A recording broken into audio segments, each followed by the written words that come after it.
Succeed. Dust yourself up and try again. You can dust it up and try again, again and again. So this is a live stream because yesterday's live stream vanished. Oh, what is he doing? Goodness me. I'm gonna have to edit this. Can this live stream please go okay this time? Because I don't want to have to do this again and again and again and again. And again, and again. All right. Please just stay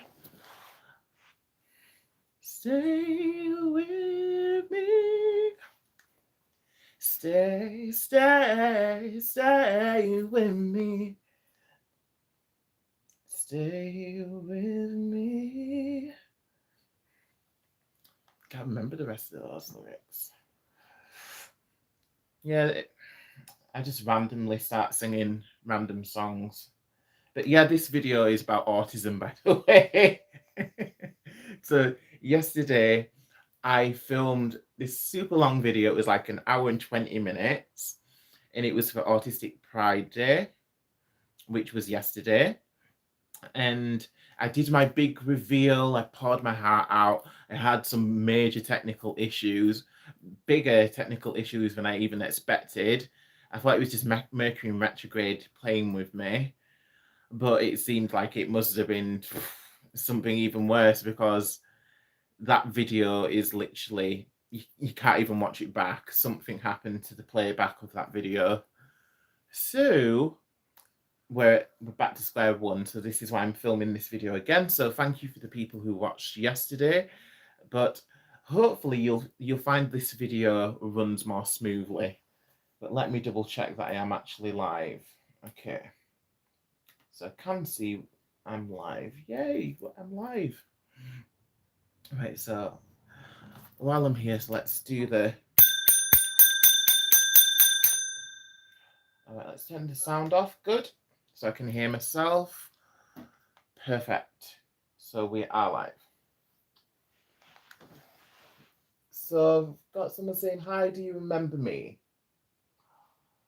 I'm not sure. Did you pop up in one of the... Was it you watching the video yesterday, or have you popped up in another video? I'm not actually sure.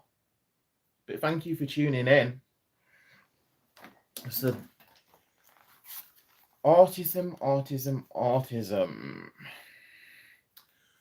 So, the reason why this video's...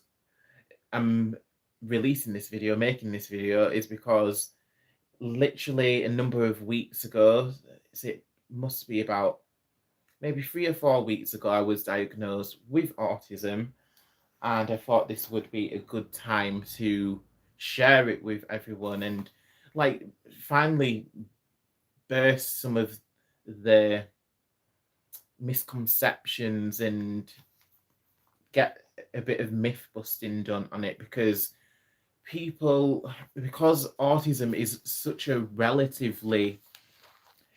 Autism itself isn't new. I'm sure it's probably been here for a very long time. But the fact that we only seem to be realizing it now in this day and age.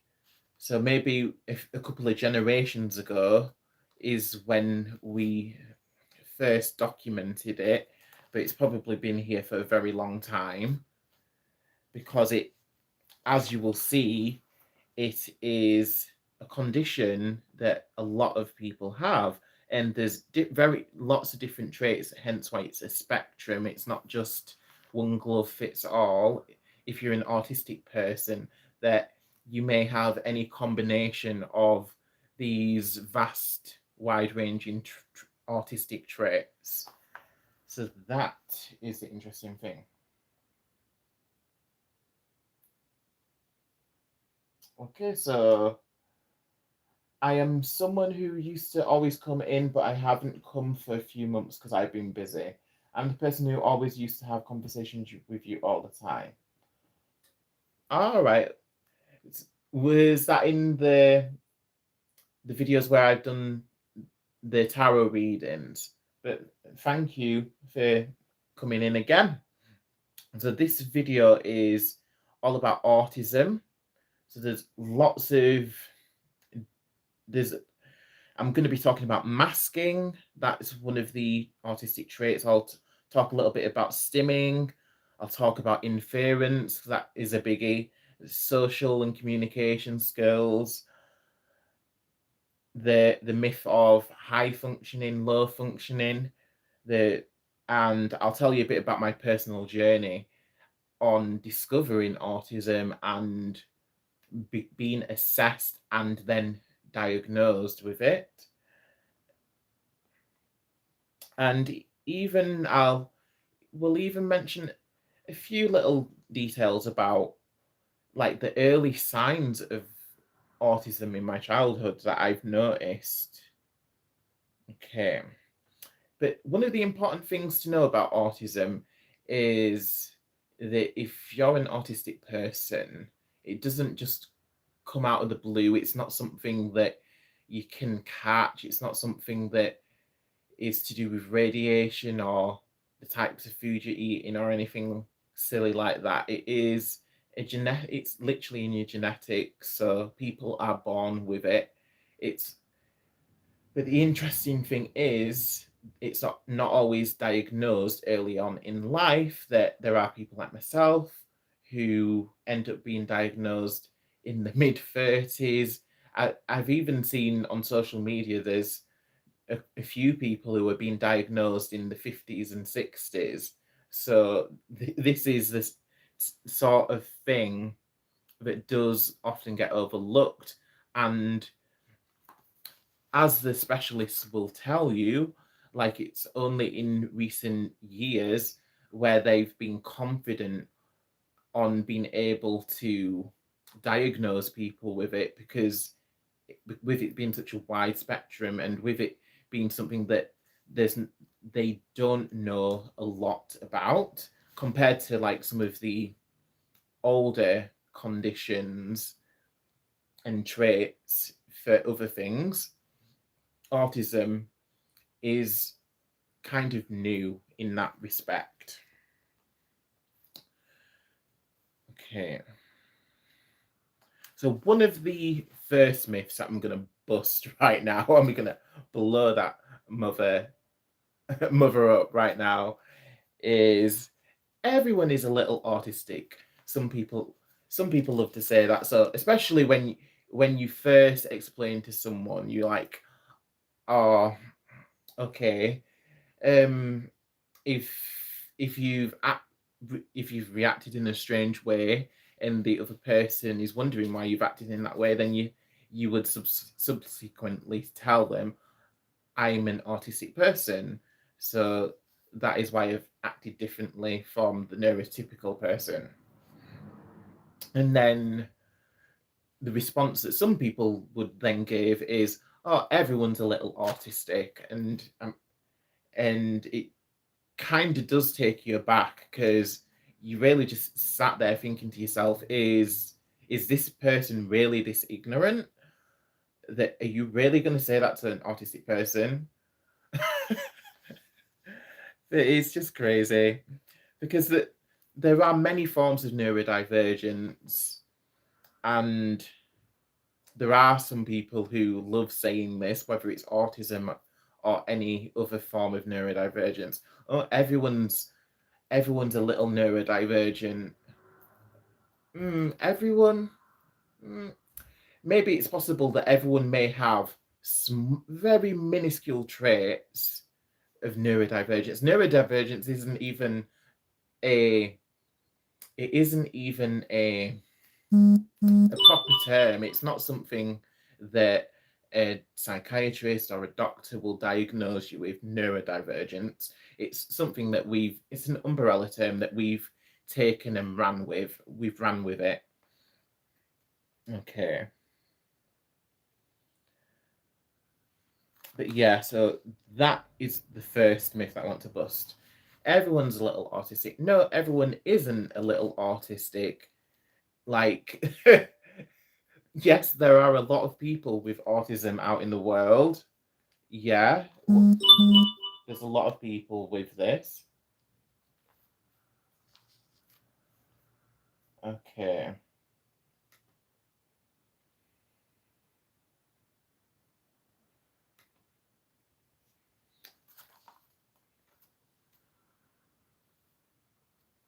So, and something else I'll maybe look into a little bit later in the stream is it worth it? Like, it is a lot of hassle being assessed and later diagnosed. So, I will tell you what my opinion is on the matter. Is it an easy process to go the right to choose path? I will tell you my thoughts on that. We'll even discuss a little bit about the very first questionnaire that you'll have to do if you're in the UK like myself and you're wanting to go down the right to choose path to be assessed. In other places, you may have a different process, so I can't really speak on those processes. Okay.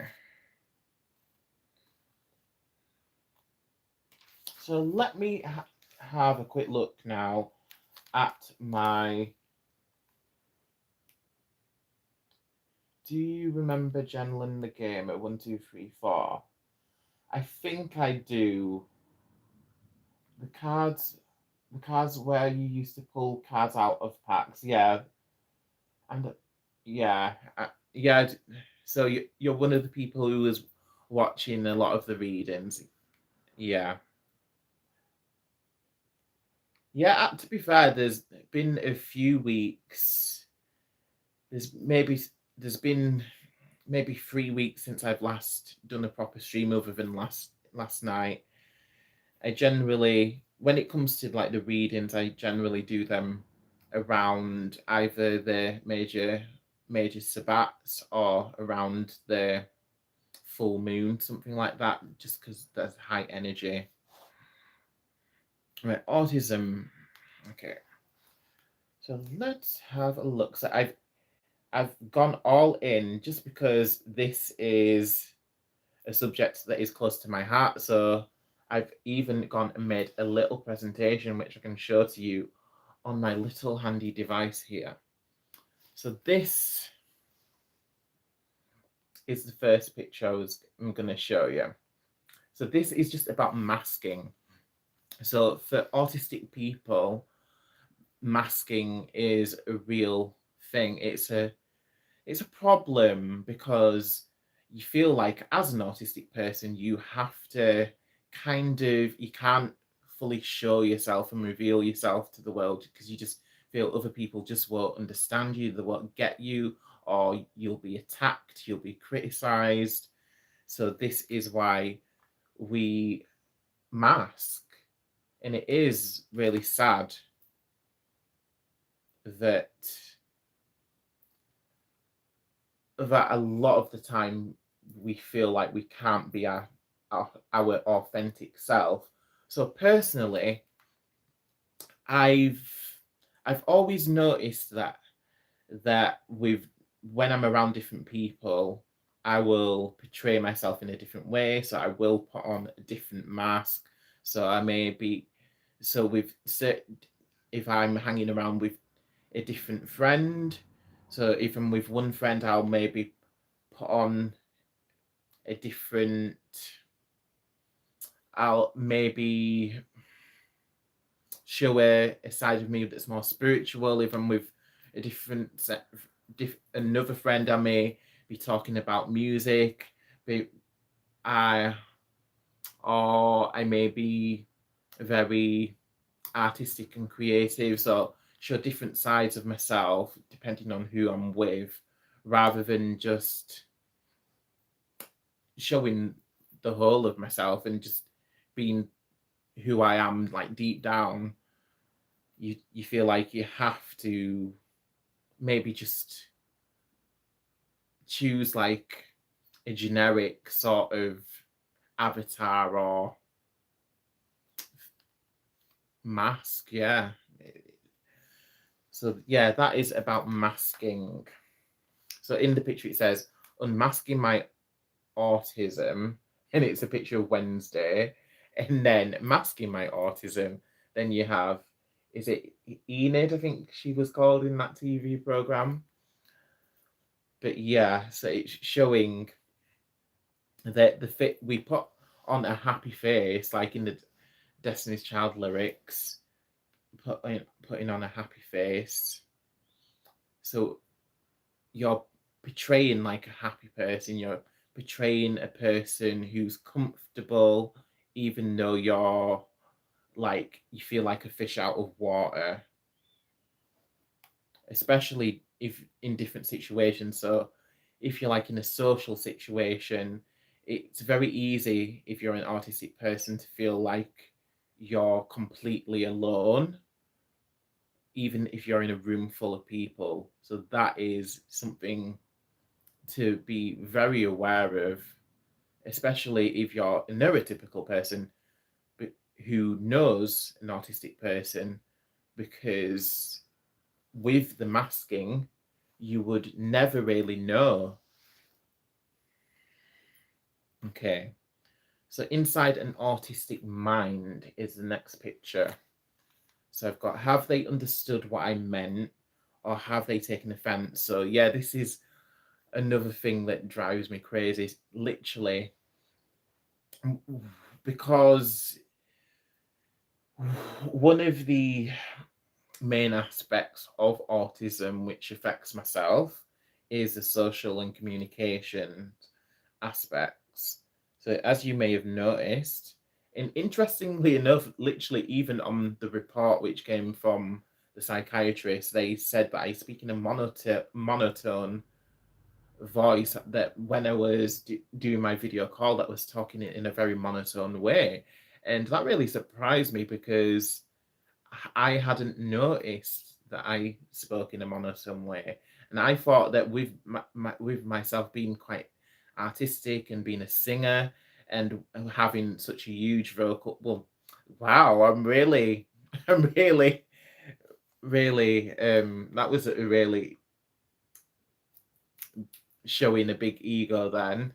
But because I have an impressive range, I wouldn't have thought that I would talk in a monotone way, but it appears that sometimes I do, so I'm probably doing it right now. So if I am, then yeah, it's just part of autism. So another thing when it comes to autism, it's like replaying conversations in your head. So if you've had conversations with other people, a lot of the time we're not sure what's acceptable. So some, like when it comes to some depending on the autistic person, some common sense things will be apparent to them. So like myself, like some things that are common sense, I understand that that's common sense. And other times, like if people are speaking with inference, if they're not being clear about what they're talking about, if they're talking in riddles, which really drives me crazy. So like when people are being ironic, sarcastic, or joking around, like if I'm not picking up on their joke, then it can just really ruin the mood. Like if you're having a nice time with that person, then it, yeah, can really just kill the mood, because they've dropped a joke and it's gone completely over your head, and then they may feel a little offended that you've not understood the joke. But yeah, so that's just another one of the autistic traits. So replaying stuff in your mind, replaying past conversations, and being or practicing for a conversation before it's happened. That's another thing that I would do sometimes.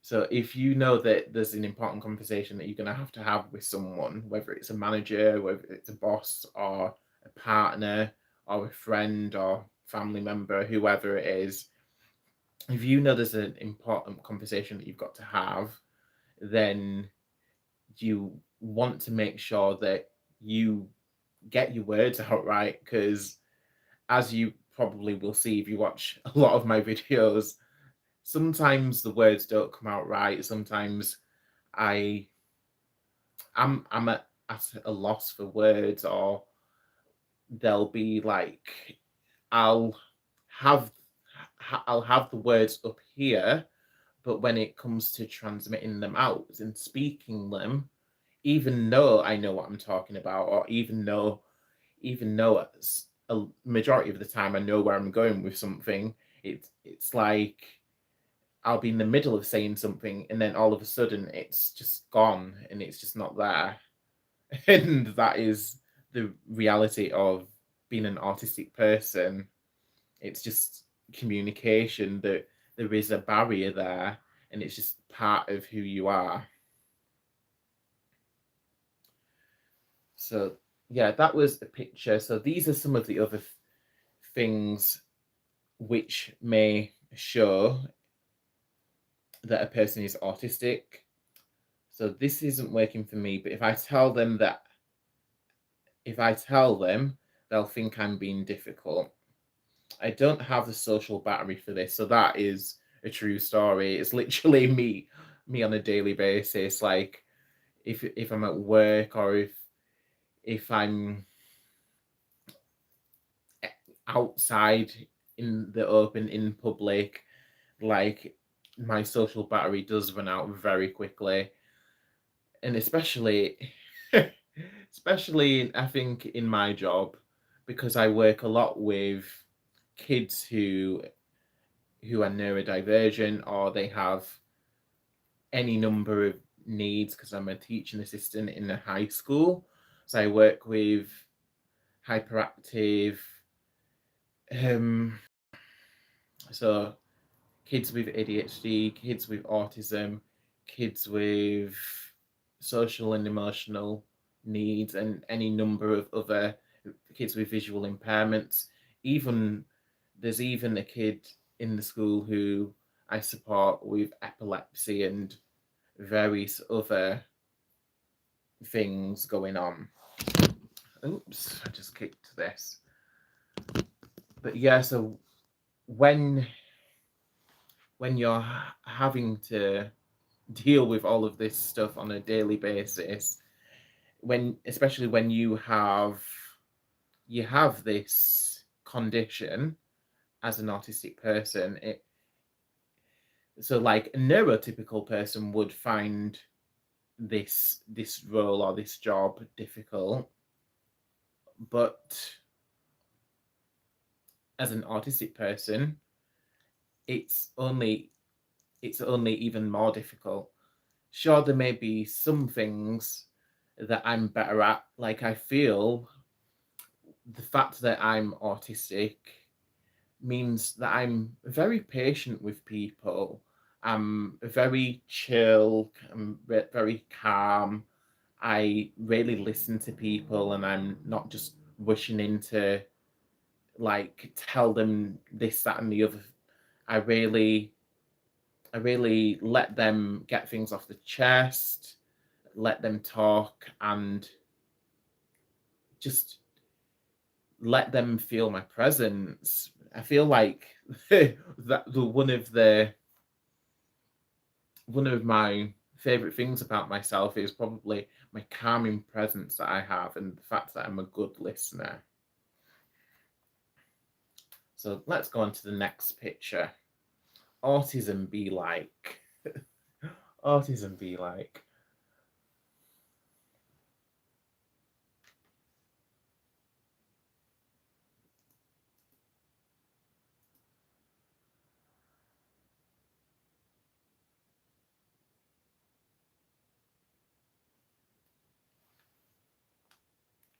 Okay, and where did you see my messages before this one?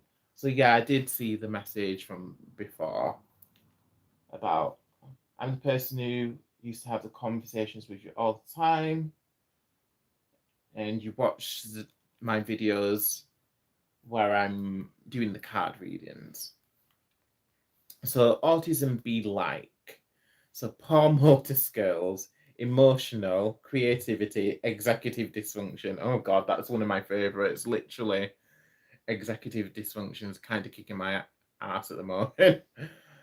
Literally, it's like executive dysfunction is literally when you have things to do, but you literally don't have the follow through to do the thing that you know that you need to do. So you've got such and such to do. So if you think of like an assignment, if you're at college or university or wherever, and you know you've got this assignment to do, and then you leave it to the last minute, and then you like panic and you get a rush of dopamine, and then you somehow manage to complete the essay and the project it's just in time. And the reason why you left it to the last minute is because of the executive dysfunction. Like if you're a person with autism or similar neurodivergence, then yeah, it's the executive dysfunction which is kicking your butt. So autism be like curiosity, anxiety, echolalia, meltdowns. So meltdowns are very real. But I'm guessing it would depend on the person. I I do work with a lot of autistic kids. I think I personally look after year 9 in the school that I'm in, and I think there's about approximately 15 kids in that year group in that school who have been diagnosed with autism, or there may be a few that are undiagnosed with traits as well. But yeah, the important thing to know about the kids with autism, and which really highlights that autism is a spectrum, that none of those kids lose their individuality. None of them lose their uniqueness just because they have this condition or disorder, as the medical world loves to call it. But they're none of no two autistic children or autistic people are the same, just because the traits, they're not, you can't just copy and paste the autism traits and be like, oh, this person or this kid and that kid, they have exactly the same autistic traits because they're an autistic kid or child.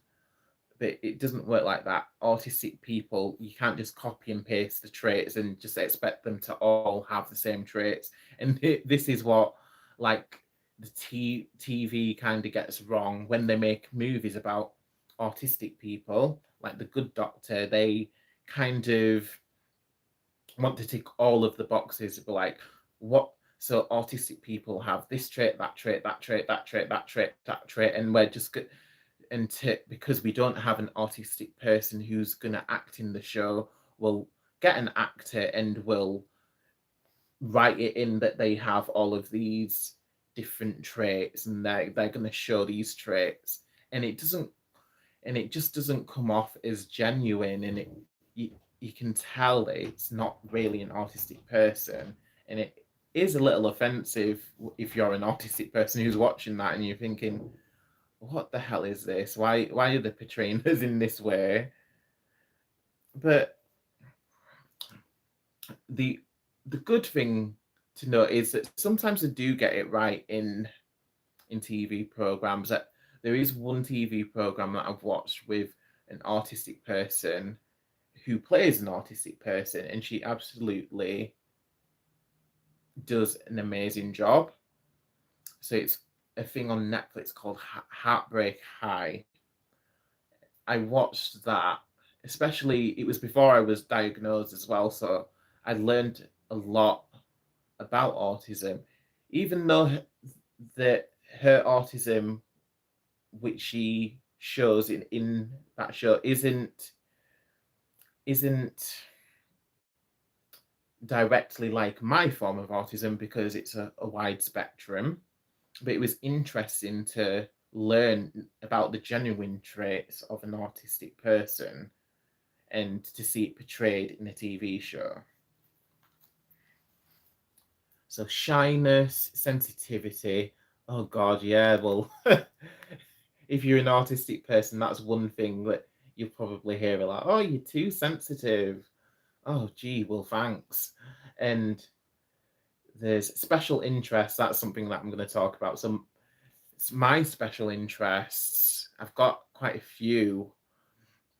So, like, the from my earliest memories, the first warning signs of autism, looking back now, I can see it's a warning sign, but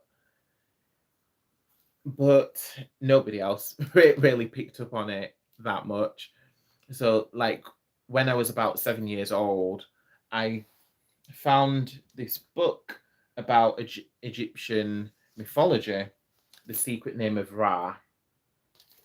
So I read this book, and ever since I read the book, I was like, oh, wow, this is amazing. And I was just so, so taken in by it. And it was just so magical and mystical. And then I learned that I think I was actually learning about the Egyptian deities in school as well. So we learned a bit more about it. And that was one of the books that I was reading because I think I'd been able to choose a book to read and I'd chosen that one. But another part of the story is that every day when I came in and out of my school, I'd pass the reception and there would be a receptionist sat behind the glass, and on the wall next to her there'd be a picture of there was like a massive poster with well, maybe not all of them, just because there is a hell of a lot of Egyptian deities, but there was hundreds or a lot of Egyptian deities portrayed in one big poster on the wall. And when I'd be coming in and out of the school, I'd just see it as I was walking in, and I'd always be looking up at it and be trying to absorb the information, absorb all of the names, and memorize all of the different Egyptian deities. And as an autistic person, that is one thing that you do when you get a specialist interest. You want to like collect this information and store it away for later, and you feel good about it and you like sharing it with other people. So in that situation, I expressed that I really loved the poster, and because the receptionist was such a lovely woman, she literally photocopied this big massive poster with the Egyptian deities on it. She photocopied it for me, and I kept that poster for years, and I memorized the names of all of the different Egyptian deities, and I absolutely treasured that poster. And that was one of the first signs of my autism, just literally memorizing the many Egyptian deities. Okay, so next let's talk about stimming. So stimming isn't weird. So it's not just autistic people who stim, people with ADHD or any other some of the other forms of neurodivergence, they may stim as well. So stimming, I remember when I first heard the word, I'm like, what on earth is that? But it's a strange name for just an everyday thing, to be fair. It isn't weird like it says on this picture. So stimming is just like some form of action that you take to regulate yourself and to make yourself more comfortable. So stimming for some people would be like twirling their hair or playing with their hair, and that's stimming for some people. Stimming for me sometimes, because I have these lion claws, these long nails. I've got these crazy long nails. So stimming for me, I sometimes just sit clicking my nails like that. So like if someone else is in the room, they just hear me clicking my nails and like, oh, will you shut up making that noise? You're annoying me. And literally, or if I'm not doing that, then I'd maybe be like tapping the nails, so tapping on the tapping on a table or a desk like that. And it's just me stimming, but sometimes at work there's like one of the other teaching assistants, and she's like so intolerant and so mean, to be fair. But she is very young, to be fair. I think she's about 26. No offense to any other young people, but when you're in like a job like that, you should be more empathetic of people and their neurodivergence. But yeah, so sometimes I stim by tapping on the table, tapping on tables like that. But when I've done that, it does seem to annoy people. So another way that I'd stim is by getting the pens that you can click and clicking the pens. It's interesting actually because there is a picture on here about that. It's Let me find that picture because it's actually funny. All right, so here it is. So autistic me clicking a pen. So this is so satisfying. So autistic me clicking the pen, that is so true. So for me, clicking a pen, it is very satisfying. And if you're like, if you're in a public place, if you're in somewhere that's kind of crowded, or if there's more people than you would like clicking that pen or tapping your fingers, stimming, it makes it a little bit more manageable, and it takes like your anxiety and your uncomfortableness, it takes it off of your mind. So this is what the stimming is. But in this meme here, you see autistic me hearing someone else clicking a pen, and yeah, it says internal screaming. But oh my gosh, it's not a joke. It actually is such a true story.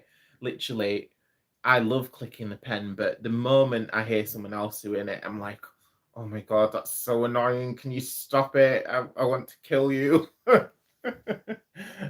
But when I say that, I'm only joking.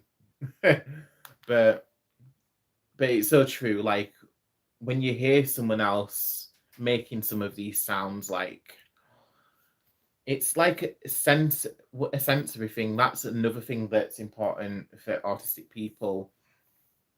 Sensory overload. So certain sounds or bright lights or smells and tastes, certain things or textures, they overwhelm us and we do not like them.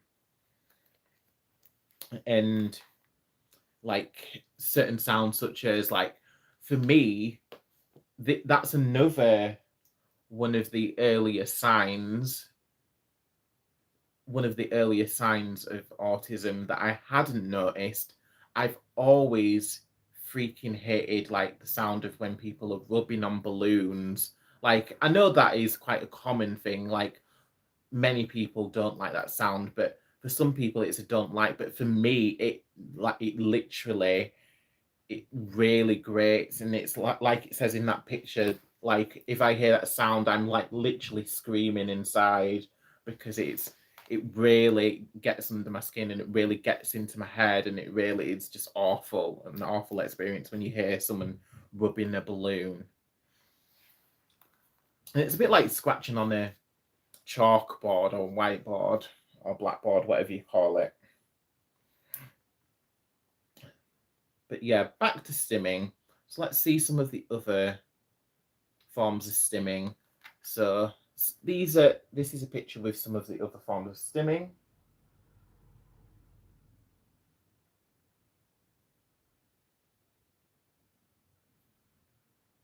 I'm sorry, but I have to go have a nice sleep. No worries. I'll see you again soon. But so stimming can look like this. So these are the different forms of stimming. So there's hand flapping, rocking, flicking or twirling fingers, or clicking, like I was saying, chewing on objects, spinning, repeating words or phrases. So yeah, there's somebody I know loves repeating silly phrases. So yeah, so repeating words or phrases like simming for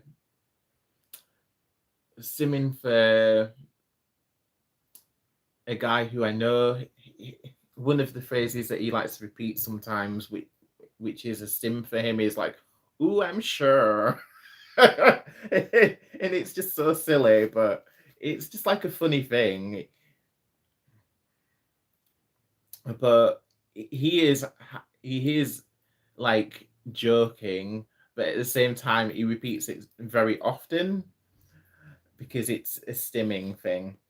So nail biting's another thing, another form of stimming. So people who are like, it looks like you're very anxious, nail biting. I've always detested nail biting, hence why I have like huge talons and claws. Pacing, walking in circles, yeah. So again, that's stimming. Sniffing objects, leg tapping. Yeah, leg tapping. So yeah, a person who I know, the same person actually, he does the leg tapping a lot. So like movement of the feet and legs. That's a common. So hair twirling, like I said. So I think maybe I would do that a little, but it's not one of my main forms of stimming. Stacking or sorting, so arranging things in order. So like maybe like rearranging the cupboards and then or rearranging your bookshelf or your DVDs and CDs and putting everything in order. So that would be a form of stimming as well. So vocal sounds or noises, clapping, repetitive blinking. Ooh, so that's one I'm not sure. I'm not sure if I do repetitive blinking or not. But yes, that's another form of stimming. So let's move on. So what people think autism is: struggling in social situations,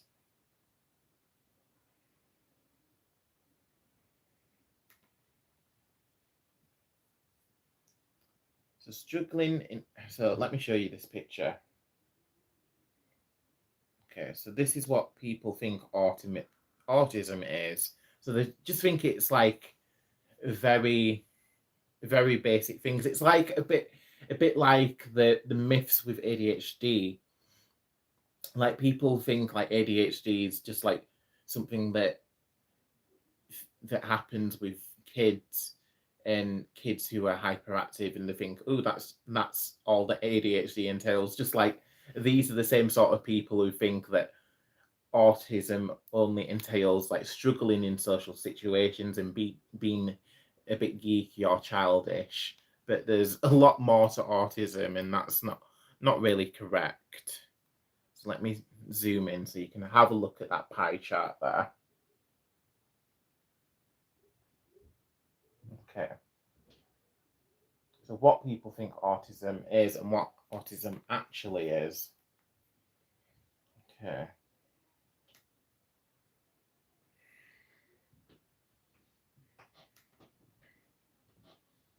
So what autism actually is, so it's autistic people, we're honest and direct. We have difficulty with change. We sometimes may suffer from executive dysfunction, like I was talking about. We have difficulty making or forming relationships or friendships sometimes, or quite often, to be fair. We're people who have very strong emotions. We're very sensory seeking or sensory avoidant. So autistic people, we do use a lot of simming, like I was just explaining. what autistic people are detail orientated. We have very intense interests. So if I have a look at some of my intense interests, so I've mentioned about mythology and deities, so that would be one of my intense interests. So there is like tarot, oracle cards. I've got about around 30 decks of tarot and oracle cards. Books, they're another one. DVDs, CDs, to be fair. Like anything that's creative and artistic, I love it. What are my other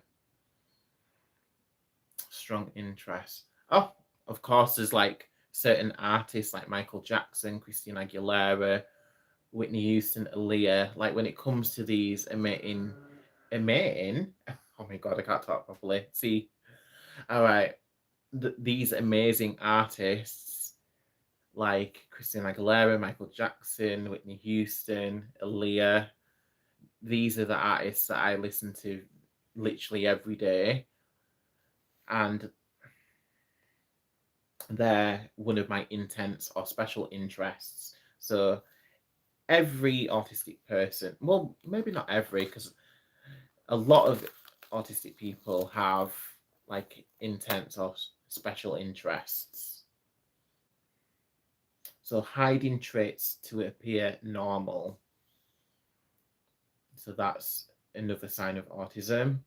Having trouble with sleeping, having a strong sense of justice. That's another sign as well.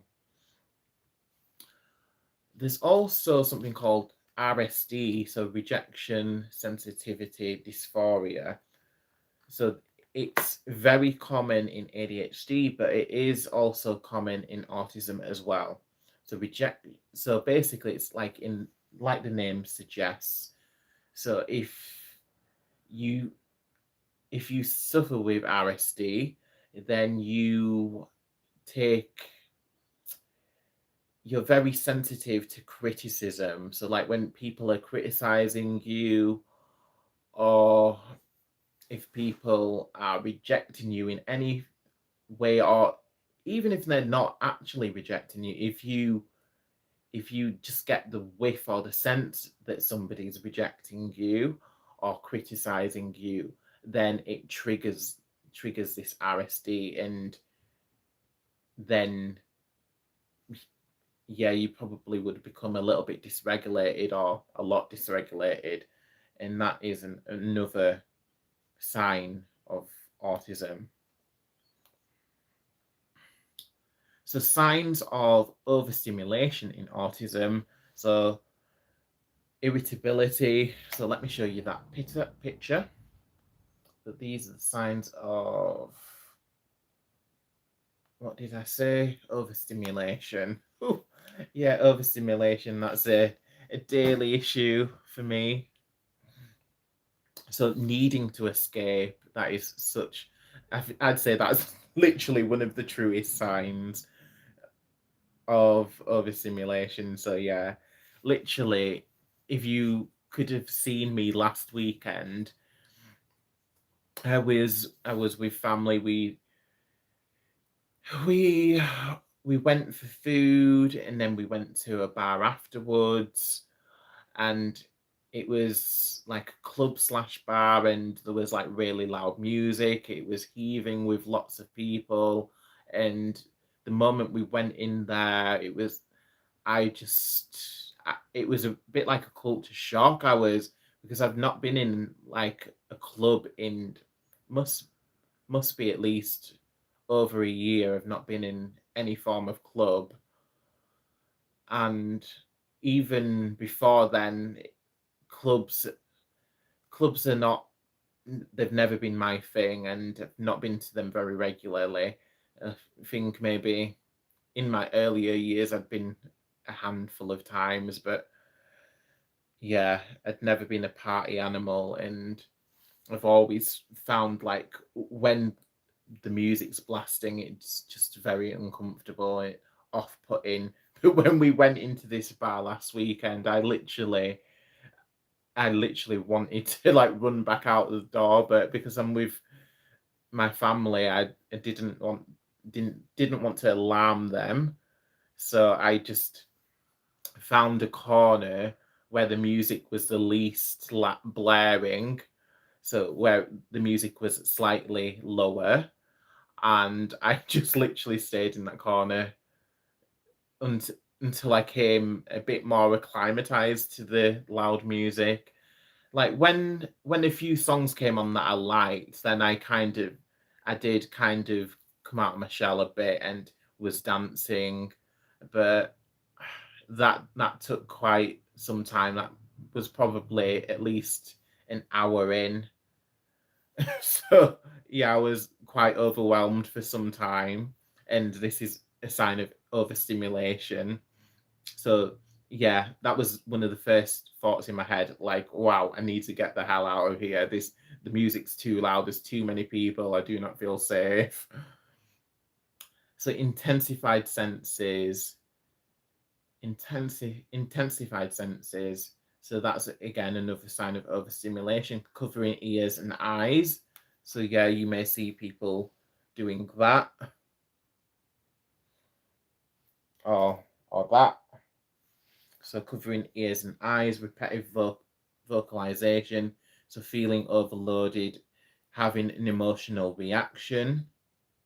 So yeah, like to be fair, that's a good point actually, because looking back on it, I did feel kind of very emotional, like when you just dropped in that situation, like you've just walked in and you wasn't really planning on going into this bar or this club, and then you've just gone along with, you've been persuaded by the family, and like all of a sudden you're in this crowded, heaving, loud place, and oh my god, was too much at the time. But I said that I did manage to stay there for maybe a couple of hours. But it's funny, like my family, they was wanting to go into a few of the different bars and clubs, and literally I didn't have it in me. Literally my so after I'd been in that bar, did a little bit of dancing and had heard that heaving music and been around all of those people, like my social battery was at zero. So like when they was like, oh, we're gonna go to the next bar now, I was like, all right, I'm going home now. So no, it makes me sound like an old man, but that's literally just who I am and where I'm at. Because yeah, overstimulation is not the one. So these are some of the things that made me realize that I may be autistic, that I am autistic rather. So this post, it says, feeling hyper aware and being very anxious in social situations, particularly in groups. So that's like what I was just explaining. So working hard to hide social confusion and anxiety. Literally, I was just explaining that. So finding it hard to make friends and preferring to be on my own. So yeah. So it is extremely difficult for me to make friends. Like literally about a year ago, I pushed myself out of my comfort zone. I went to a games night, and lo and behold, I actually did make a friend because we bonded over a shared interest. So the friends that I made, they also love tarot and oracle cards, and it was just like really out of the blue, and it was literally a match made in heaven, to be fair, because I never hardly ever make friends with just people at that sort of thing. So being overly sensitive to certain textures and clothing, often being called blunt or uninterested. So yeah, I think I've not really. Then again, maybe I have heard heard heard that before, but definitely the uninterested. So people I have had people say that that they think that I'm lack empathy, or I'm uninterested in them or their life or their feelings, but that may be the way that I come across, but it certainly isn't true. I'm very full of empathy. Like, literally, if I'm describing myself, I would say I'm bordering on empathic. Literally, I've always like absorbed like the emotions of others, and when I feel like that's literally one of the reasons why I don't like being around large amounts of people, because I feel like I just absorb too much. Maybe if it's emotions or just whatever, it's just whatever it is, it's just overwhelming to be around that many people. Okay, so showing different sides of my personality in different situations. So that's like what we was talking about at the beginning. So masking. So they're the things that made me realize that I was autistic. Okay. So let me have a quick look, because I did write down a few notes here. And I'm dropping everything.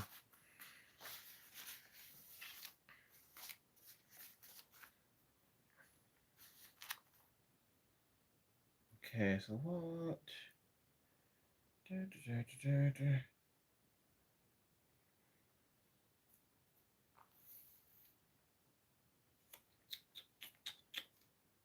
So yeah, I mentioned about the madness from last weekend. Yeah, that was crazy. So I mentioned about how autism is a spectrum. So every autistic person is unique and spirited in their own way,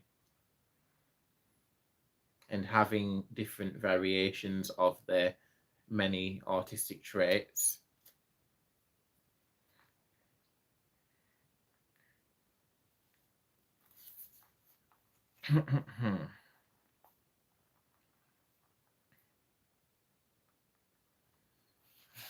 I've written down here about it's a really random thing, but it was something that I had seen on social media. So apparently there is this autistic guy who has been known to hijack buses and trains, and so he'd literally drive these buses or drive the train, control the train, and he'd like do it perfectly, but he'd get in trouble for doing it because obviously he's not an actual bus driver or train driver, but part of his special interest, he must know a hell of a lot about trains or public transport, and he literally drives the train or the bus perfectly, and and on time as well, and which is a lot more than most of the train drivers and bus drivers who actually have that as an occupation. Being on time is not something that they actually do, and that's probably why this autistic guy has done it, because it's probably really bugging him. He likes his routine, so if he has to get on the train or on the bus, he wants it to be on time so that his routine does not get ruined. But yeah, I found that very interesting. So let me have a look here.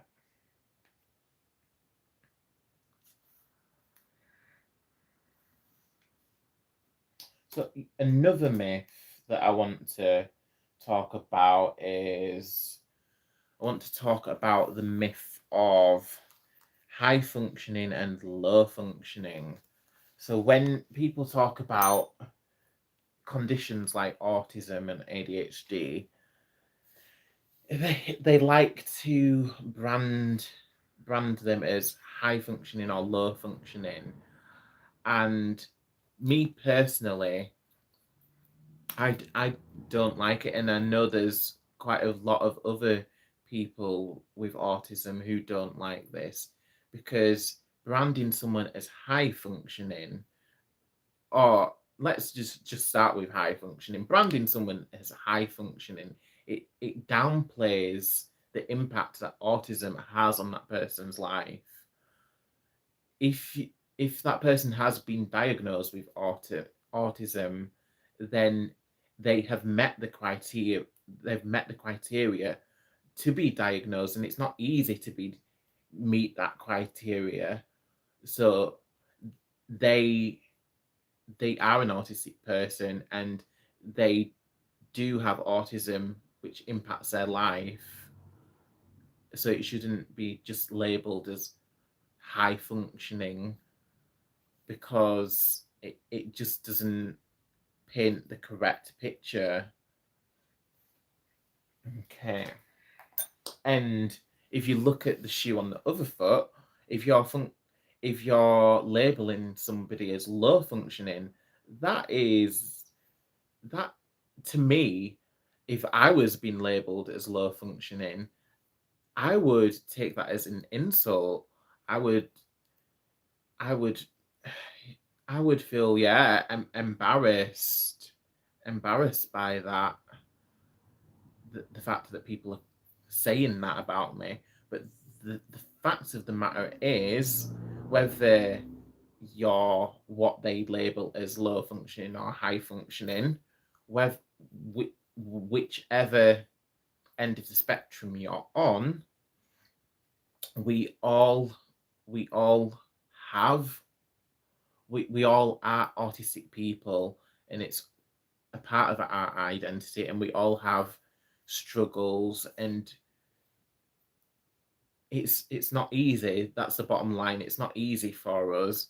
So, and with autism being such a wide spectrum with many different traits and varying different traits with different people, so certain people will have such and such a trait, and it'll be mixed with such and other such and different, all of these different traits will be mixed together and mashed up. So when you look at like the variation of all of the different traits, it's just madness to label someone as high functioning and low functioning, because there's the mix of all of these traits all together, and they're gonna they're going to negatively impact on that person's life in some way. Okay, so yeah, that was the other myth that I wanted to bust.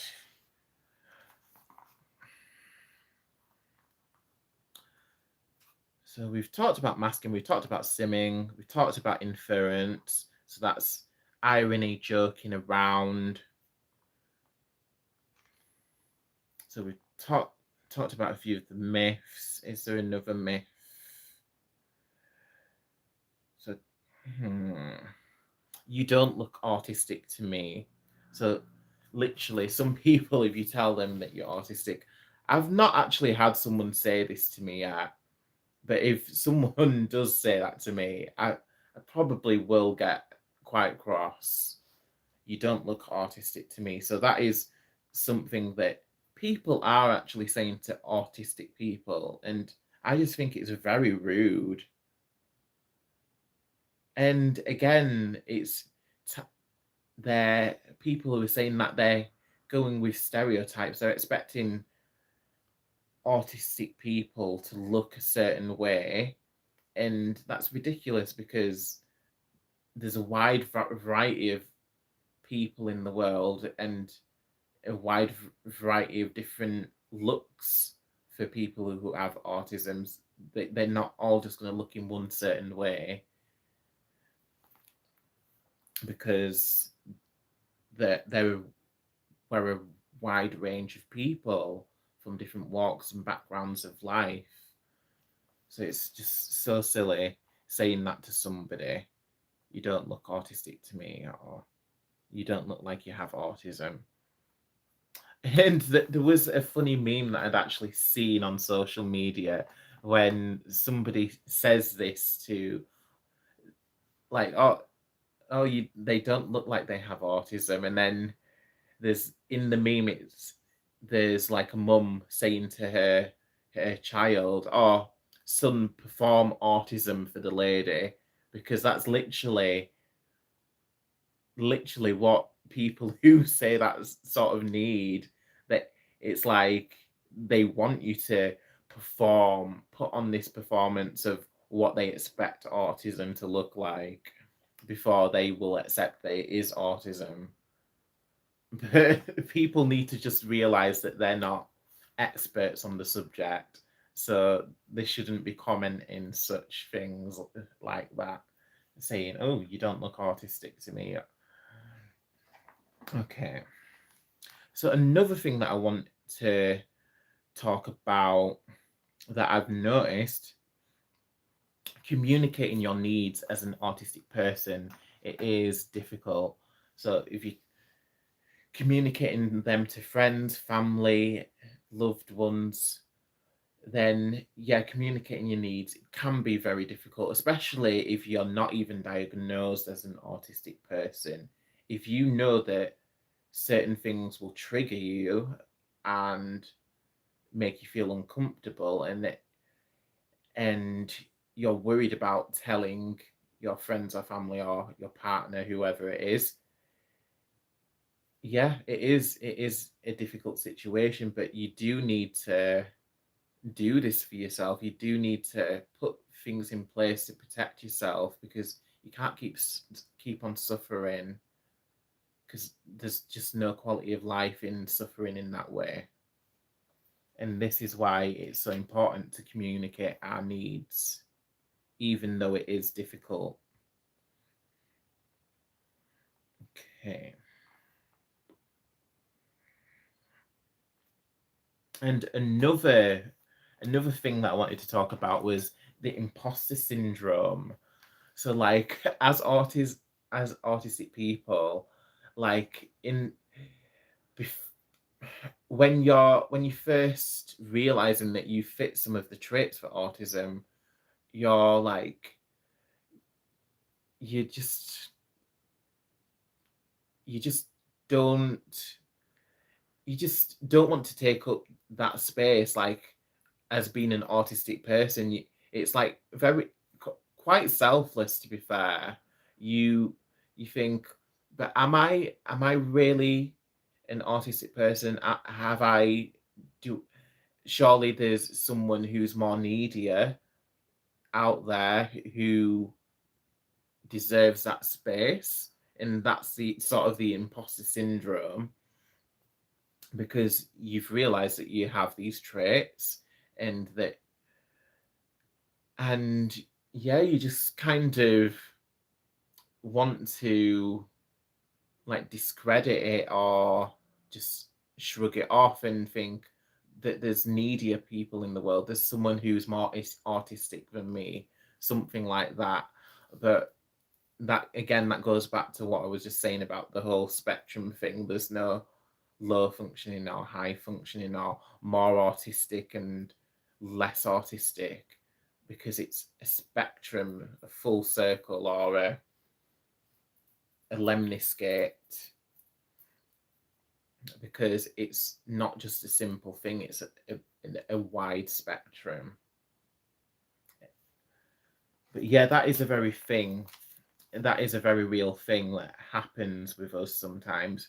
We've been noticing the traits, but at the same time we don't want to fully accept that we are an autistic person, because we feel like that maybe that if we do go to get assessed, or that we'd be taking someone else's space who'd need it more, that sort of thing. So it's just the way that autistic people kind of think, and a lot of us do think in this way.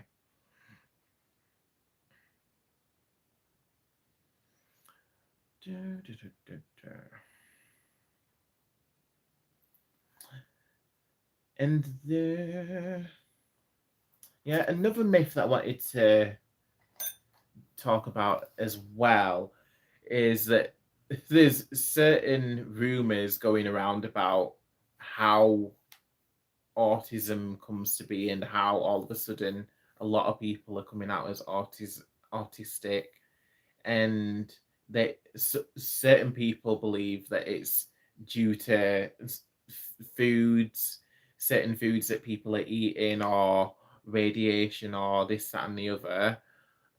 But as far as I'm aware, sure, I'm no expert, but I am an autistic person, and I have heard, do hear things from experts, and as far as I'm aware, like autism is a genetic thing, so people are born with autism. It's not something that is inflicted on you. So it's a genetic condition, and the most of the time, if you're an autistic person, if you're diagnosed with autism, then there is a very high chance that one of your parents is autistic as well, and they're the ones who've handed it down to you.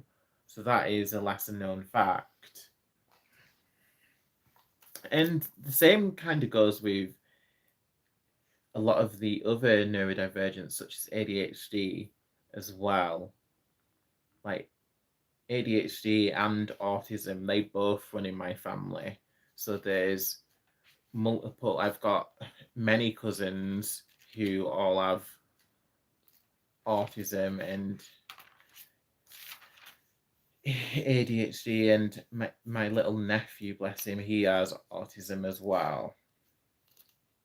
And actually, I have another cousin with autism.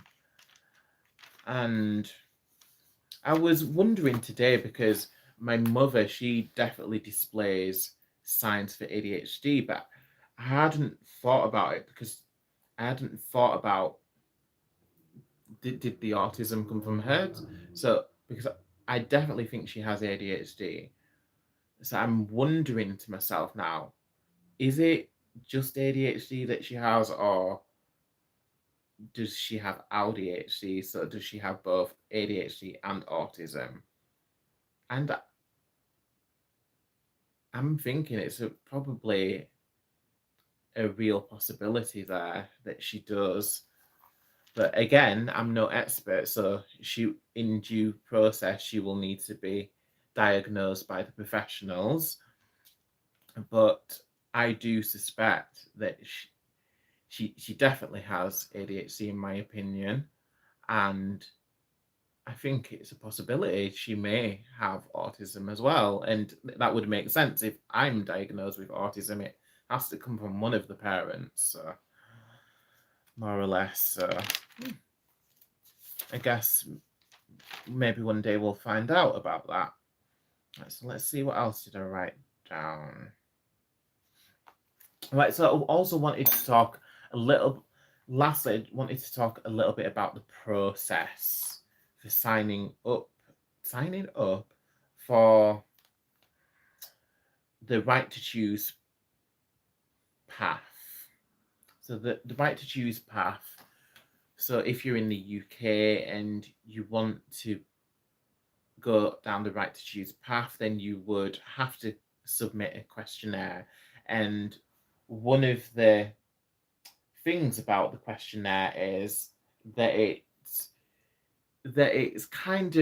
very tricky. So the GPs and the medical people, they've created this questionnaire that is for autistic people. They've created this questionnaire for us so they can determine whether a person is autistic or not, just off the bat. So, or if they have potential to be an autistic person or not. But the thing about the questionnaire is that they've how they've worded certain questions, it is very confusing for autistic people. So when you're not, a lot of autistic people take things literally. That's inference, the lack of inference, or not. So it means you literally take things quite literally. So yeah, not every autistic person will show this trait, but it is a trait that I have to some degree. But the fact that the only way you can be referred to a specialist on the right to choose path is to complete this questionnaire, and it's very tricky and confusing because when you read the questions, like as an autistic person, you read the questions and you have to score from 1 to 5 for each question. But if you're taking each question very literally, then you may be ticking or circling 0 when really you should be scoring a higher up, but you're reading the question and taking it very literally and discrediting yourself. So that it can be a problem that I have heard from an author. It was an author of a book on autism that had pointed this out, that the questionnaire isn't very fair. That rhymes, and it's confusing for autistic people. But thankfully, I did manage to. I think what helped me is that because I work on a daily basis with autistic people, so I had a strong awareness of autism and what the traits are, and I'd already recognized a lot of the traits in the kids that I'd worked with. I'd recognized that I was mirroring those traits. So it made it slightly easier when it came to answering the questionnaire. But again, with certain questions like, what was the questions like? It was like question on a scale of 1 to 5, how how how does loud bright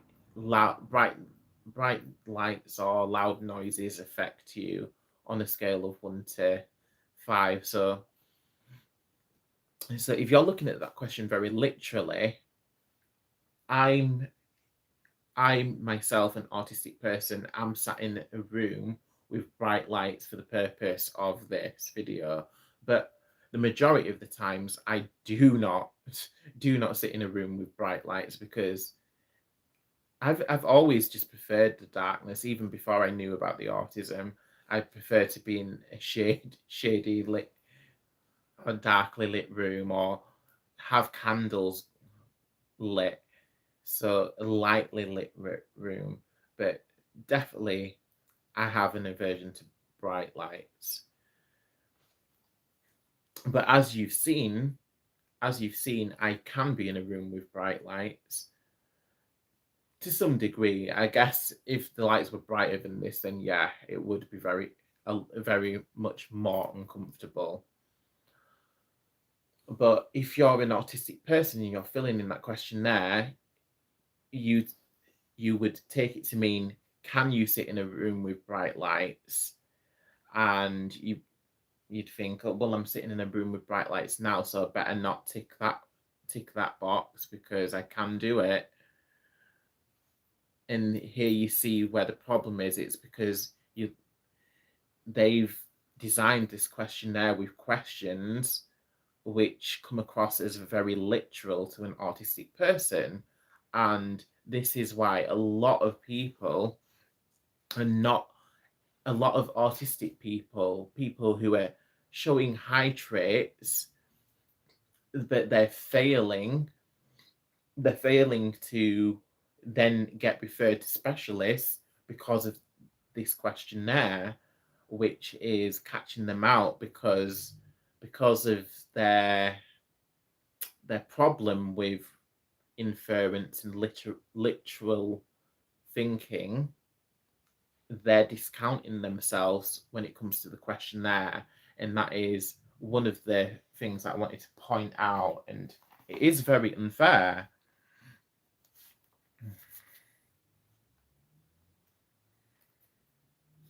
And the other thing that everyone needs to be aware of when it comes to the questionnaire, so this this right to choose questionnaire, which wants to assess if you're an autistic person or if you're showing autistic traits, the way that the way that these questions are marked and the way that you're scored, they score you by how much you inconvenience a neurotypical person. So how much of a negative impact does your autistic traits prove, or how much of a negative impact do your autistic traits show or impact on other people around you negatively. And this is the light, a very negative light, and that's the negative way of looking at it. So they look in the medical world, in a way they see autism as a problem or a disorder or a puzzle to be solved, like the puzzle piece emoji that which is very silly because we don't have a piece missing. We're not missing a few screws. We have a condition, a genetic condition. It's who we are. We're born with it. It's not something that can be just fixed. And the other thing to be aware of is, like, with other conditions, you're able to receive specific medication which can help. But when it comes to autism, because it's a wide range of traits, there's not like one form of medication that can actually help. So in that way, it is difficult. Okay. So let me have a look at the next picture. So autism, unintentional gaslighting. So if you look at this image, this is for people when they're, for neurotypicals, when they're talking to an autistic person. So if an autistic person tells them, oh, I don't find it easy to make friends, it's quite difficult for me. And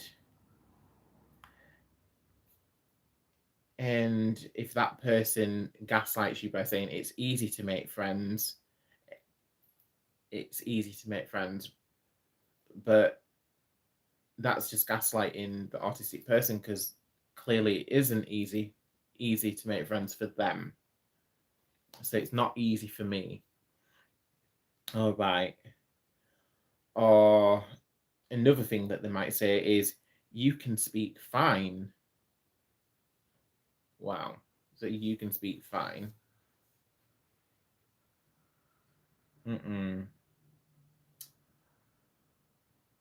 Or it's noisy. Oh, so it's not noisy. Sorry. So someone who's gaslighting an autistic person would be like, oh, it's not noisy. It's not that noisy. You'll be all right. But you're experiencing sound from your levels of awareness and your sensitivities, but that autistic person will experience it in their own way. So you can't just go around saying it's not that noisy, because you're not experiencing it in the same way. So it is that noisy for me. That is what they need to be aware of. And then the next thing would be, next way that someone may attempt to gaslight an autistic person is, touch isn't that bad. So for some autistic people, they don't like people touching me. I actually literally saw that with one of the kids today. Like one of the other kids, like like just like pressed a hand on one of the autistic kids, and the autistic kid, he was like very shocked, and he was like, don't, why are they touching me, why are they touching me, don't touch me. And and then for a neurotypical person in that situation, they might be like, touch isn't that bad, and they, what they need to be aware of, it is bad for me. So that autistic person, it is bad for them. So you can't just go around saying touch isn't that bad, because you don't know how they experience it. Or another unintentional gaslighting is, it's flirting. So like presuming that the other person understands what you're trying to put across. It's, you can't just presume that another person understands your intentions, because the reality of it is, I didn't know that you were flirting, or I didn't know your true intentions. So you need to, people need to be more clear and more forthcoming, more open about the intentions around autistic people, because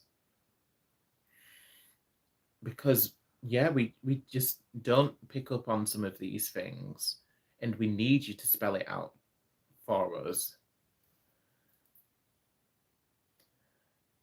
And another unintentional gaslighting thing that somebody might say to an autistic person is, you know what you feel. You know what you feel. And how can you presume that this autistic person knows how they feel? Because this is one of the traits of autism. Like sometimes you don't know how you feel. And no, I'm alexithymic, so I don't know if I pronounced that correctly, but that is like one of the traits where you don't know how you feel, and it's not an easy thing. Like reading emotions and connecting with your feelings is not an easy thing. Just because it's easy for you doesn't mean it's easy for everyone else. So stop gaslighting autistic people because you're a neurotypical person. So that is the moral of that story. So let's see what else. So yeah, a picture here about masking. A meme. Got to love a good meme. So it says, me, an autistic person getting ready to socialize. Yeah, me last weekend. Okay. So let's have a quick look at this. So what not to say to an autistic person, or what not to say to autistic people. So I may have mentioned some of these things already. So it's hard for everyone. Oh God. So yeah. So literally, that one could go for could be. It stands for anyone who suffers any form of condition. So it doesn't have to be autism. Really, it's hard for everyone. You can't just go around saying it's hard for everyone when if you don't have that same condition, and even if you do have that same condition, you don't have the exact copy of that form of autism, because autism is a spectrum. So stop presuming that you know what the other person's feeling or going through when you don't. So you can't just go around saying it's hard for everyone. Another thing not to say to an autistic person is, you can't be autistic, there's nothing wrong with you. So yeah, it's such an awful thing to say. You're fine. You're fine. You don't need labels. So yeah, I don't need to be diagnosed as an autistic person. Yeah, I'm just a neurotypical. Okay, if you say so.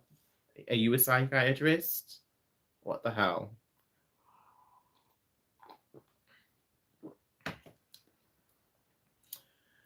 Why can't you act like your age, or why can't you just act like a normal person? So really? So a lot of these things are quite hurtful. You just need to grow up. Just try it. It's so easy. So I can see why somebody might say that one to an autistic person. Just try it. It's so easy. But again, there's just that reminder there that just because it's easy for you doesn't mean it's going to be easy for the autistic person. Why can't you just relax? Oh God, I've had that one before. Or why can't you just relax? Because I'm not you. I like just because you find this a relaxing situation that we're in doesn't mean that I'm going to find it a relaxing situation. So that's why I'm not relaxed. Oh my God. It's not autism. It's just an excuse. Wow. So yeah, very ignorant people if they're saying something like that. You just want attention would be another cruel thing to say to an autistic person. Attention. It's not that loud or not that bright. Get over it. It's not that bad. Get over it, really? So these are some awful things. Please don't say these to an autistic person unless you're like some form of narcissist, not egotistical, awful person. All right, so autistic people get used to. So this is the next slide. So these are the things autistic people get used to, and I'm guessing they're probably that they're not good things. So these are things that you should be aware of, especially if you're hoping to support an autistic person. So autistic people get used to being lonely in a room full of people. So I mentioned that one. Being told we are not like their autistic cousin, child, or aunt, etc. So yeah, you're not like my autistic nephew. Oh well, thank you. Because every autistic person is just a copy and paste of the other person. All right. So not having our needs met. So yeah, that is another thing that autistic people get used to. And the fact that they're getting used to that, it's not a good thing. The autistic person should be getting their needs met, just like any form of other person who has a condition should have their needs met. Being constantly exhausted, yeah, that's I can definitely relate to that one. Constantly thinking about our special interests, yeah. Constant anxiety, but not always knowing why. Yeah. So those are things, sad things that autistic people get used to, but it's a true story. So autism is not about who is more disabled by their autism or where they sit on the spectrum. The fact is, all autistic people have a degree of a disability. Otherwise, they never would have met the autism criteria in the first place. Each is equally deserving of respect, dignity, support, and therapies needed to live the best possible life. So there's a little bit about processing delay in autism. So a person with autism may need more time to understand, think, and respond. It's not ignoring. Their brain just needs extra time. So yeah, This one is definitely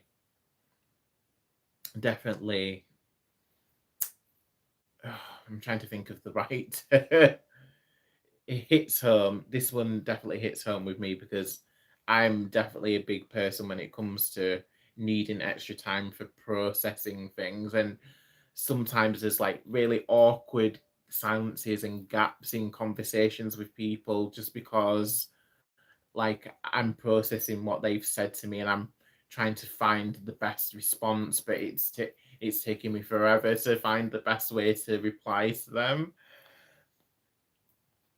So a person with autism may need more time to think, to understand and think and respond. So we're not ignoring you. We just need that extra time. So examples, you ask a question and they answer several seconds later. You give instructions and they start the task after a pause. Well, yeah. You're very lucky if they're starting the task after a pause, because if you're just giving me verbal instructions, then I can tell you now I won't be starting the task after a little pause, because I would have dissociated halfway through the conversation and will not remember the instructions that you've given me. This is why, personally, when it comes to instructions, I prefer for stuff to be written down. I literally need to write down everything. Like it's like my diary is like one of my lifesavers, because if I didn't write things down in my diary, I would not be meeting people, any people, like friends or family, because the majority of the time I wouldn't remember when I was supposed to be meeting them. So it says, another example, they may seem confused when given too much information at once. Definitely. Oh my God.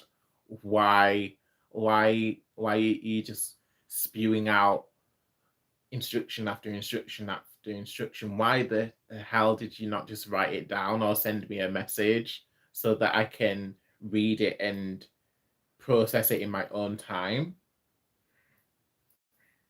They may need time to switch from one activity to another. A delayed response is not a lack of understanding. Sometimes it is simply a need for more processing time. So things that help: use short and clear instructions. Yes, please give me short instructions, or write those instructions down. Or, like I said, send me a text message. Give one step at a time. Oh, yes, please. I would love you forever if you give me one step at a time, because when you just spew out these long lists of instructions, like, oh my God, are you expecting this thing to get done? Because if you are, then come at it from a different way, because that's not the way. So wait patiently for a response. That definitely will help. Avoid repeating the question too quickly. So yeah, I know that sometimes you may think that I've not heard you properly, or that I may need you to repeat the question, but just allow the time for the processing. If I need you to repeat the question, I'll ask you to repeat it to me. So use visual supports when possible. Like I said, write that mother down. or show me a video of how to do something. So different processing speed does not mean less intelligence.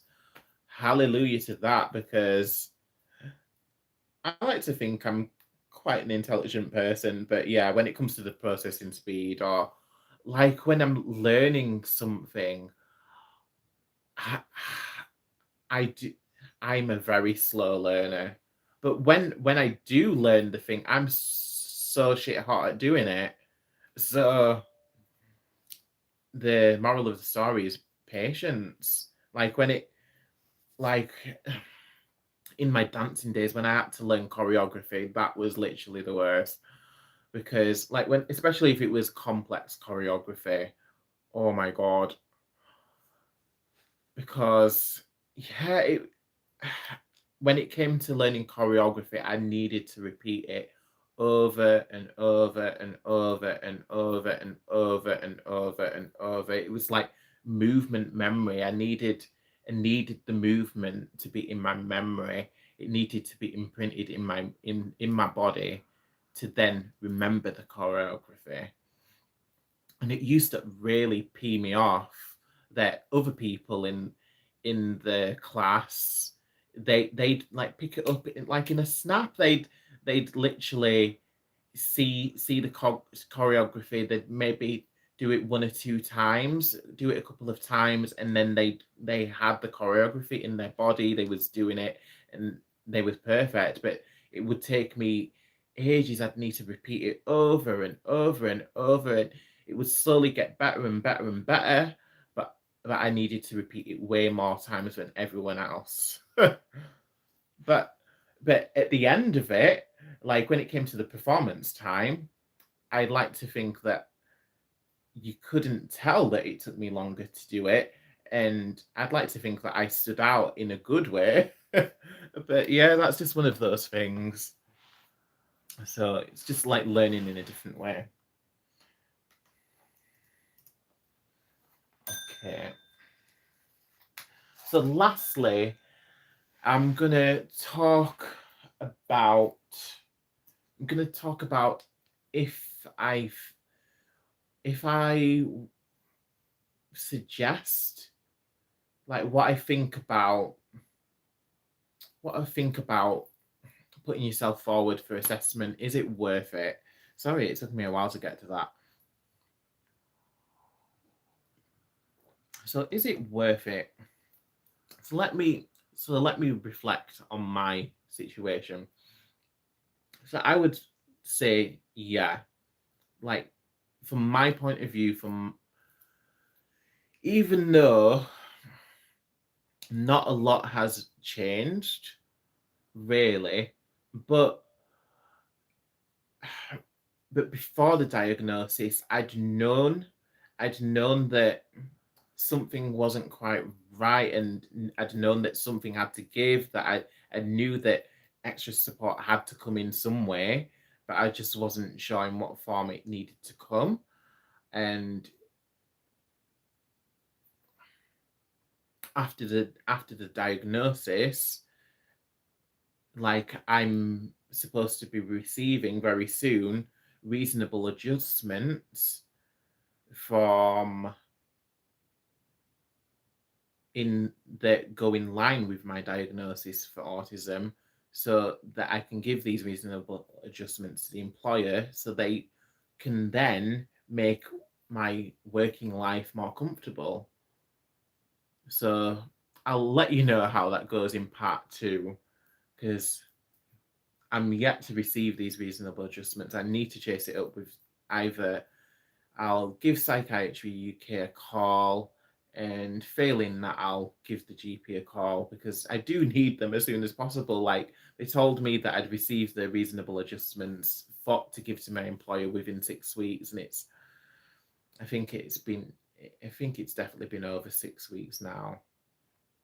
I think it must be coming on to 7 or 8 weeks. So yeah. Right, so let me go forward. So 7 things which are difficult for non-autistic people to understand. The complete loss of control during meltdowns. So I feel like I've been quite lucky when it comes to meltdowns, because I'm not sure if it's just the type of person that I am, or if it's the mixture of my traits. But from my memory, I don't remember having that many meltdowns, thankfully.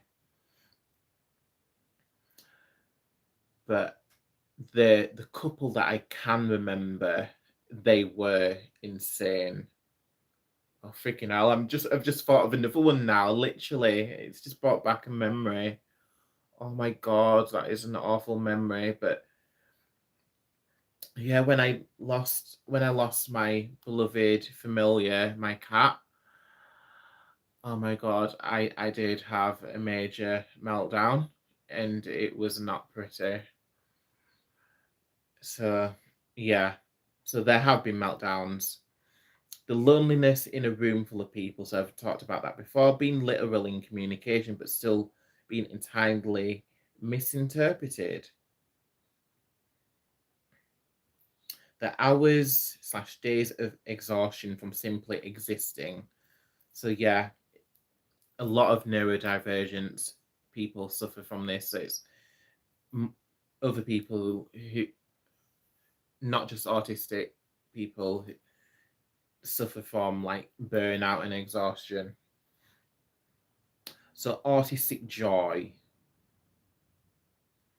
So yeah, people who are not autistic, neurotypicals, they cannot really relate to or understand autistic joy. The complexity of the sensory environment. So yeah, so this is like all of the sensory needs. So this is like the things that we've been discussing, like the loud noises, the bright lights, the smells, the tastes, the textures on the skin, all of like people touching, all of these things are complex sensory needs that need to we need boundaries when it comes to these sensory things, and people need to respect them. The emotional regulation difficulties. So like I mentioned earlier on, when it comes to emotions,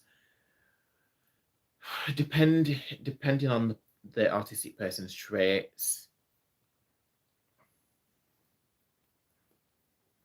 like the emotional regulation could be on a wide spectrum. So from so I'll just look at my own sort of emotional regulation difficulties. So yeah, for me, there have been times when I've dissociated from my emotions. So like if I've been through something traumatic like a breakup, or yeah, just certain big events or painful events, like I've then dissociated, and I've felt very strange because I felt like sometimes I'd feel like I was carrying like just a heaviness around with me. It's like the heaviness was literally in my body, and I was carrying this massive weight around.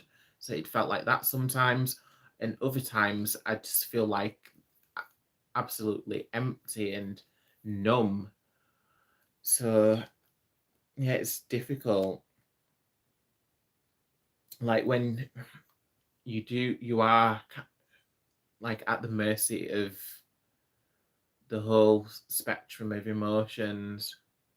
And that's the other thing as well, actually, to be aware of, like little things triggering, like literally, we, I, what song did I play? Literally, a song played the other day, and I started crying, and I didn't know where that emotion came from because, yeah, I think it was an emotional song, but I'd listened to that song many times before, and it hadn't made me cry. So I feel like the lyrics in the song, the feel of the song, it triggered something in me, and it made me cry. But yeah, so all of these things, it just show the whole complex. Emotions are very complex. So when people say that autistic people don't show emotions, that's just not true. Like like I say, autism is a spectrum, so there may be some people who struggle to show emotion, or that's the funny thing. Like sometimes there is like sort of like resting bitch face. So like sometimes people I have heard people have said to me that they find it difficult to read me. But yeah.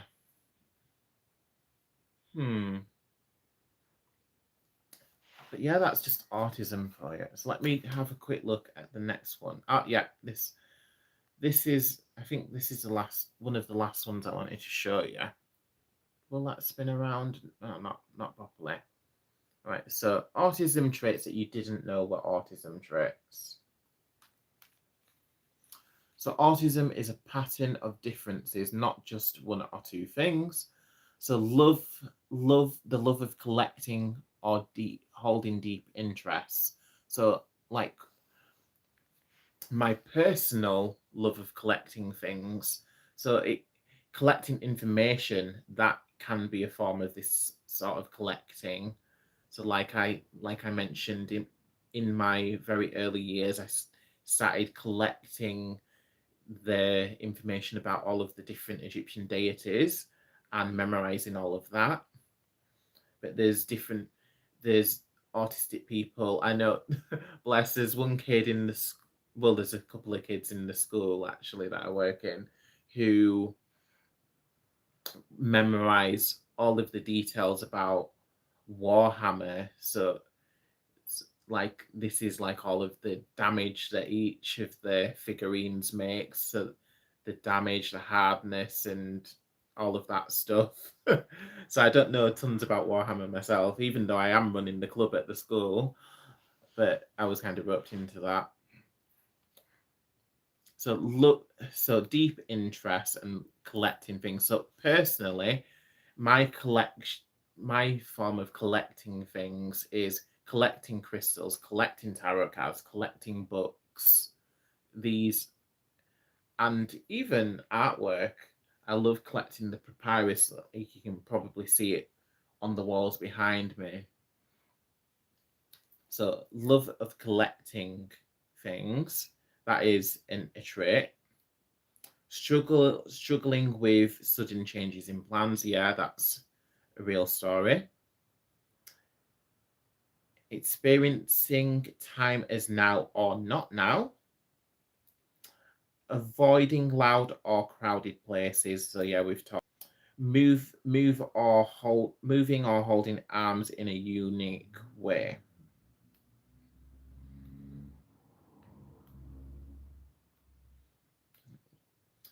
Needing routine to feel regulated. So yeah, I've mentioned that.